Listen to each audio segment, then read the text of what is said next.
जय महाराष्ट्र, मी ज्योती फणसे. जय महाराष्ट्राच्या पुनर्विकास समस्या आणि उपाय या विशेष कार्यक्रमामध्ये आपलं सर्वांचं स्वागत. नुकतंच महाराष्ट्र शासनानं नवगृहनिर्माण धोरण जाहीर केलंय आणि त्यामुळे मुंबईसह राज्यातील रखडलेले गृहनिर्माण प्रकल्प, पुनर्विकास प्रकल्पांबाबत नव्यानं चर्चा देखील सुरू झाली.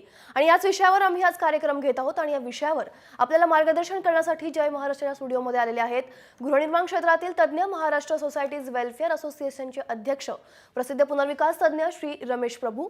रमेश प्रभू हे सीए देखील आहेत. त्याचसोबत आपल्यासोबत आहेत श्री किशोर रेडकर, जे प्रकल्प व्यवस्थापक आहेत. आपल्या दोघांचंही इथे खूप खूप स्वागत. तर राज्यात जवळपास 90,000 गृहनिर्माण सोसायट्या आहेत. प्रत्येक सोसायटीचे वेगळे प्रश्न आहेत, समस्या देखील वेगळ्या आहेत. पुनर्विकास प्रक्रियेतील समस्या आणि उपाय याबाबतच आपण आज रमेश प्रभू आणि कपिल सर यांच्याशी चर्चा करणार आहोत. किशोर सरांशी चर्चा करणार आहोत आपण. पहिला प्रश्न असा आहे की मुख्यमंत्री फडणवीस यांनी गेल्याच महिन्यात नवीन गृहनिर्माण धोरण जाहीर केलंय आणि यात पुनर्विकासाबाबत नेमक्या काय नव्या तरतुदी केलेल्या आहेत सर? ओके.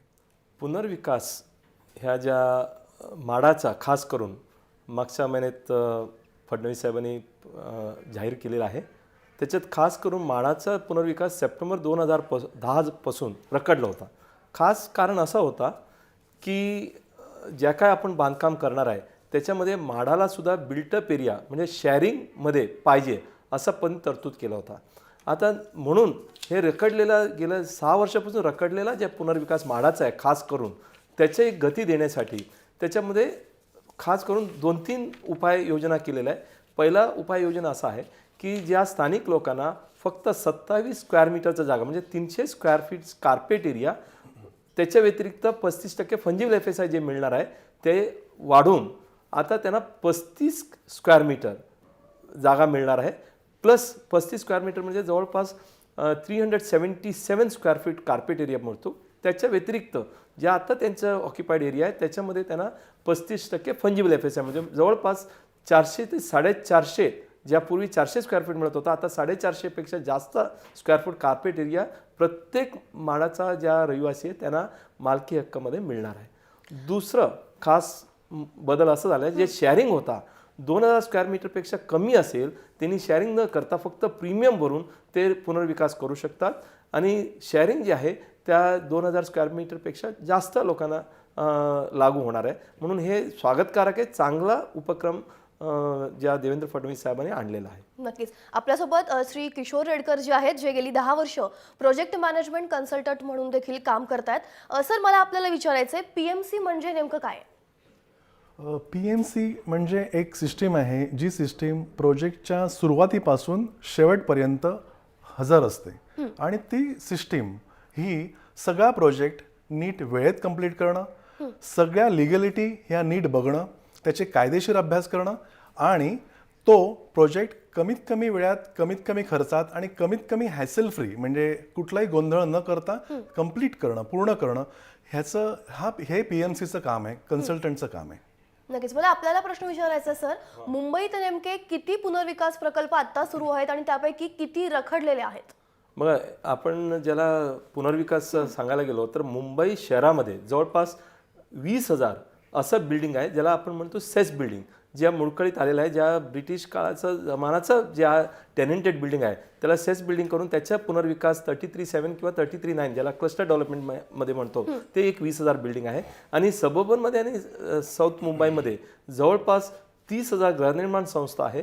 त्या गृहनिर्माण संस्था जवळपास 20,000 गृहनिर्माण संस्था पुनर्विकासमध्ये जाणार आहे. त्यातमध्ये जवळपास 50% पेक्षा जास्त स्लम आहेत, ते स्लमचं पण रिडेव्हलपमेंट होतो आहे.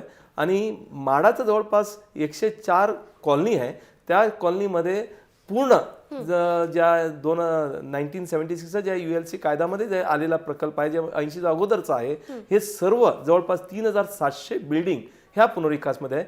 जवळपास 3,000 कलेक्टर जमीन ज्या अलॉट करून गृहनिर्माण संस्था आहे त्यांचंसुद्धा पुनर्विकास, म्हणजे ज्यांचं 90चा अगोदरचा जे काही गृहनिर्माण संस्था आहे, बिल्डिंग आहे, हे सर्व पुनर्विकासमध्ये जायचा प्रयत्न करतात. मूळ कारण असं आहे, पूर्वी 1 FSI होता, आता त्याला वाढून ज्या प्रायव्हेट सोसायटी 2 FSI आणि अतिरिक्त 35% फंजिबल म्हणजे 2.7 आणि माडाला जवळपास 3 किंवा 4 FSI असं पद्धतीने दिल्यामुळे ह्याचं गती पुनर्विकास आता ज्या घर आहे एक तर मुडकळीत आलेला आहे डेव्हलपमेंट, तुम्ही रिपेअर करायला गेलात तर जवळपास 1000 रुपयापेक्षा जास्त पर स्क्वेअर फूट खर्च करायला लागतं. इथे तुम्हाला 3000 ते 4000 रुपये कॉर्पस फंड मिळतो, ॲडिशनल एक बेडरूम मिळतो, नवीन लिफ्ट वगैरे केलं जातात आणि चांगलं तुम्हाला हे होतंय. म्हणून लोक पुनर्विकासमध्ये जातात. म्हणून मला असं सांगायला हरकत नाही, जवळपास 50,000 पेक्षा जास्त बिल्डिंग मुंबईमध्ये पुनर्विकासमध्ये जाणार आहे. नक्कीच. किशोर सरांना मला विचारायचं आहे की आपण पीएमसी म्हणजे काय ते सांगितलं, तर आता पीएमसीची प्रक्रिया कशा प्रकारे आहे, कशा प्रकारे काम करतं पीएमसी? पहिल्यांदा म्हणजे पुनर्विकासामध्ये प्रथम रोल जो येतो तो पीएमसीचा येतो. कुठल्याही सोसायटीने पहिली गोष्ट जी नियमाप्रमाणे करायची आहे ती प्रोजेक्ट मॅनेजमेंट कन्सल्टंट एजन्सीना नियुक्त करायचं आहे. ते नियुक्त झाल्यानंतर होतं कसं की त्यानंतर जी पीएमसी आहे ती त्या एक्झिस्टिंग जागेचं स्टडी करतो, अभ्यास करतो. किती एरिया आहे, किती टेनंट्स त्यामध्ये राहतात आणि त्या टेनंट्सचा किती एरिया सध्या वापरात आहे, पूर्वी किती FSI कन्झ्युम झालेला आहे आणि आत्ता नियमाप्रमाणे किती FSI त्या प्रोजेक्टला मिळू शकतोय त्या सोसायटीला. अशा प्रकारे तुलना करून त्यानंतर त्याचा एक अभ्यास केला जातो आणि तो अभ्यास त्या सोसायटीला त्या प्रोजेक्टच्या जे हे आहेत सोसायटी मेंबर्स आहेत त्यांना प्रेझेंट केला जातो आणि तो प्रेझेंट केल्यानंतर त्याला म्हणतात फिजिबिलिटी रिपोर्ट. त्या रिपोर्टमध्ये संपूर्ण असतं की सध्या किती आपण बांधू शकतोय, किती कन्स्ट्रक्ट करू शकतोय आणि त्या बेसवर टेंडरिंग आपण तयार करतो. कन्सल्टंट हा टेंडर तयार करतो आणि त्या टेंडर फ्लोट केला जातो पब्लिकमध्ये. अतिशय ट्रान्सपरंटलित्या हे काम केलं जातं कन्सल्टंटकडून आणि तो टेंडर फ्लोट केल्यानंतर बिल्डर्स ते टेंडर घेतात आणि त्या टेंडरकडून ॲप्लिकेशन घेतात. हे झाल्यानंतर टेंडर उघडलं जातं सगळ्यांसमोर. कमीत कमी 3 बिल्डर्स किंवा 3 डेव्हलपर्स असायला पाहिजे त्या टेंडरमध्ये आणि त्यानंतर ह्या डेव्हलपर्सचं डिटेल स्टडी पीएमसी करतात. डिटेल स्टडी म्हणजे काय नेमकं, तर त्यांची फिनान्शियल कंडिशन, त्यांचे पूर्वीचे रेकॉर्ड्स. कारण असं बऱ्याचदा होतं की टेंडरमध्ये एक अवाच्या सव्वा प्रॉमिसेस केले जातात. आम्ही 600 देऊ, 700 देऊ आणि त्याला भुलून जे सोसायटीचे मेंबर्स आहेत ते खुश होऊन म्हणतात की नाही हां जे बेस्ट मोठं देत आहेत, जास्त देत आहेत ते बेस्ट आहेत. पण तसं अजिबात नसतं. आम्ही जे कन्सल्टंट आहोत ते त्याचा स्टडी करतात की खरोखरच आत्ता जो फिजिबिलिटी रिपोर्ट आहे त्याप्रमाणे हे पॉसिबल आहे का, एवढा एरिया दिला जाऊ शकतोय का. बरं, त्यानंतर ह्या बिल्डरची काय ताकद आहे, फिनान्शियल ताकद, त्याचे इन्फ्रास्ट्रक्चर काय आहे आणि त्याचे प्रोजेक्ट्स किती झालेले आहेत अजूनपर्यंत आणि किती कंप्लीट आहेत. अशा प्रकारे पूर्णपणे स्टडी करून तो रिपोर्ट हा सोसायटी बरोबर शेअर केला जातो आणि त्या बेसवर बिल्डर नेमला जातो. बेस्ट प्रॅक्टिस अशी आहे की आर्किटेक्ट हा पीएमसी बरोबर असतो आणि त्या आर्किटेक्ट बरोबर आम्ही सध्याच्या ह्याच्यामध्ये प्लान तयार करतो. नुसतं बिल्डरला टेंडर न करता पूर्णपणे प्लान करून तो प्लान हा त्या टेंडरमध्ये अंतर्भूत केला जातो. जेणेकरून प्लान प्रमाणे किंवा सोसायटीचा आर्किटेक्टने आणि पीएमसीने ज्या प्रकारे प्लान केलंय त्या प्रकारे हा प्रोजेक्ट पूर्ण जातो आणि तो पूर्णपणे प्रोजेक्ट हा शेवटपर्यंत सोसायटीच्या किंवा प्रोजेक्ट मॅनेजमेंट कन्सल्टंटचा त्याच्यावर पूर्णपणे प्रभाव राहतो. हा त्याचा फायदा आहे. बरोबर. आपल्यासोबत फोन येत आहेत आपल्यासोबत रुपेश शहा आहेत मुंबईवरून. रुपेश, विचारा तुमचा काय प्रश्न आहे, थेट विचारा. हाँ जी, नमस्ते प्रभु सर. मैं रुपेश बात कर रहा हूँ मुलुंड से. मेरा क्वेश्चन ये था कि सर ये अभी जो रीडेवलपमेंट अटका हुआ है, कुछ जून 2017 तक का कोर्ट ने जो डिसीजन चुकादा दिया हुआ है, तो क्या अभी कोई बिल्डर वगैरह हम फाइनल कर सकते हैं up to in between time के लिए, या फिर रूल्स उसके बाद वापस चेंज हो जाएंगे? तो आपका क्या सजेशन रहेगा? देखिए, हाईकोर्ट ने जो स्टे दिया है वो सिर्फ प्राइवेट बिल्डिंग के लिए, जैसे कि माडा का रीडेवलपमेंट है, SRA का है, सेस बिल्डिंग का है, वो रीडेवलपमेंट तो चल ही सकता है, उसमें कोई बाधा नहीं.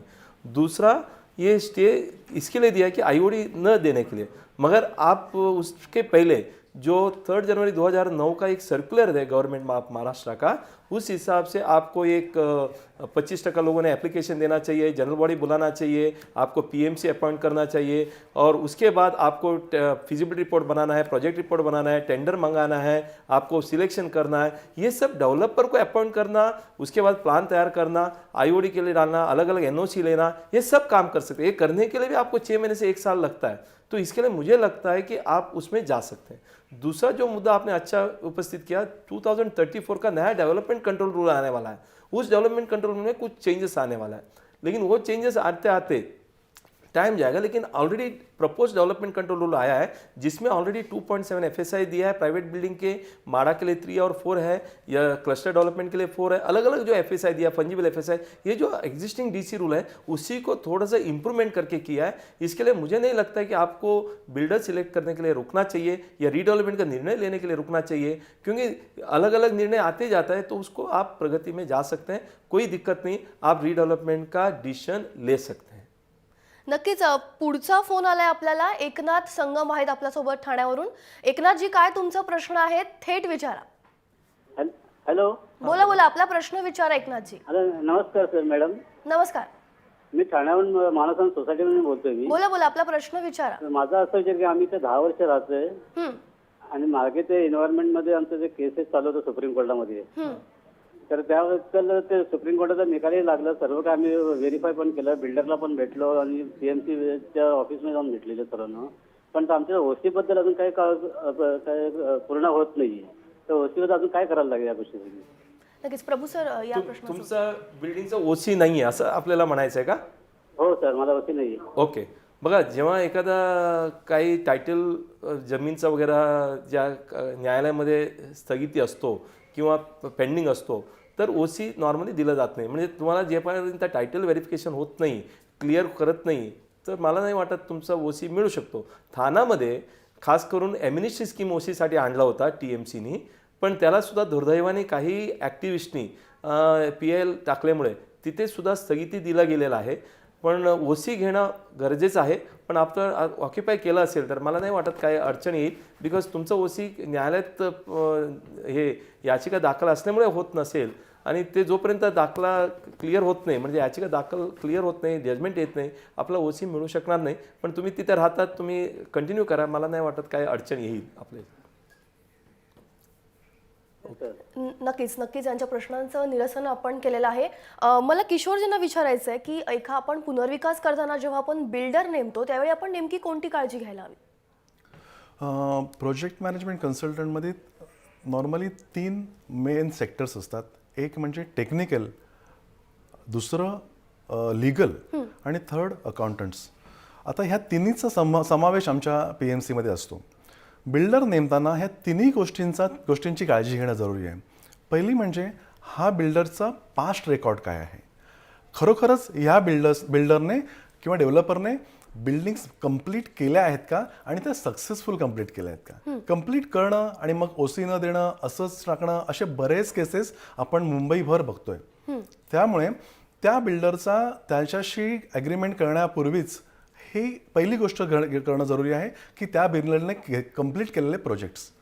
त्यानंतर त्या बिल्डिंगची असं पण होतंय सध्या की प्राप्त परिस्थितीत, सध्याच्या परिस्थितीत बिल्डर पूर्वी स्ट्रॉंग होता पण आत्ता नाही आहे, असं सुद्धा होऊ शकतं। तर ती सध्याची स्थिती त्यांची चेक करणं जरुरी आहे की त्यांची फायनान्शियल स्टेज ही नीट आता सध्या आहे का, ती बिल्डिंग कन्स्ट्रक्ट नीट करू शकतायत का, आणि ते कन्स्ट्रक्शन पूर्ण होईपर्यंत ते आपल्याबरोबर राहणार आहेत का, ही दुसरी स्टेज। आणि तिसरी म्हणजे बिल्डर बरोबर अतिशय लीगल जे डॉक्युमेंट्स आहेत, जे ॲग्रीमेंट्स आहेत, ते लीगल शेवटपर्यंत काही वाद झाला तर ते आपल्या बाजूने किंवा एक फेअर आपल्याला न्याय देऊ शकतील अशा प्रकारचे लीगल डॉक्युमेंट्स तयार करणं हे अतिशय जरुरी आहे। आणि त्यासाठी संपूर्ण गोष्टी आधीच काळजी घेणं हे अतिशय जरुरी आहे बिल्डर अपॉइंट व्हायच्या आधी। बरोबर, कुठलंही नुकसान व्हायच्या आधी आपल्याला त्याची काळजी घेणं जास्त महत्त्वाचं आहे। आपल्यासोबत चेंबूरहून बंडू आहेत। बंडू, विचारा, आपला काय प्रश्न आहे थेट विचारा।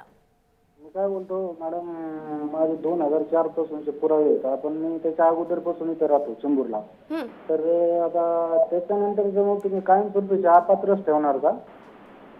ओके, आपलं जे आहे SRA बिल्डिंगचं तुम्ही आपण बोलतात, 2000चं अगोदरचं आपल्याकडे इलेक्ट्रिसिटी बिल असेल, तिथे तुमचं वोटर लिस्टमध्ये नाव असेल, तर आपल्याला त्या पुरावा देऊन तर आपल्याला ते एलिजिबिलिटी करून घेता येईल। त्याप्रमाणे आपल्याला एक पुनर्विकास जेव्हा होईल SRAचा, आपल्याला तिथे घर मिळू शकतो, जिथे आता 270 स्क्वेअर फूट कार्पेट एरियाचं घर आपल्याला मिळू शकतो। 2004च्या अगोदरचं काही नाही, 2004च्या नंतरच्याच पुरावे आहेत. 2004 नंतरचा पुरावा असेल तर आजच्या तारखेत ते आपल्याला घर मिळू शकत नाही. 2000 पेक्षा अगोदरचा आपला झोपडा असेल त्याच्या आपल्याकडे पुरावा असेल तरच घर मिळेल. 2000चा नंतरचा असेल तर लिगली आपल्याला मिळणार नाही, SRA प्रकल्पामध्ये मिळणार नाही. एखादा बिल्डर आपल्याला काही पैसे देत असेल किंवा घर देत असेल तर ते वेगळ्या गोष्टी आहे, पण लिगली आपल्याला घर मिळू शकत नाही. ते अनधिकृत SRA होईल. म्हणजे तुमचं स्लम असेल त्याच्या अगोदरचा अधिकृत स्लम असेल तर तुम्हाला घर मिळू शकतो. नक्कीच खरं तर खूप चर्चा चाललेली आहे, पण आपल्याला एक छोटासा ब्रेक घ्यावा लागतोय. कुठे जाऊ नका, पाहत रहा जय महाराष्ट्र.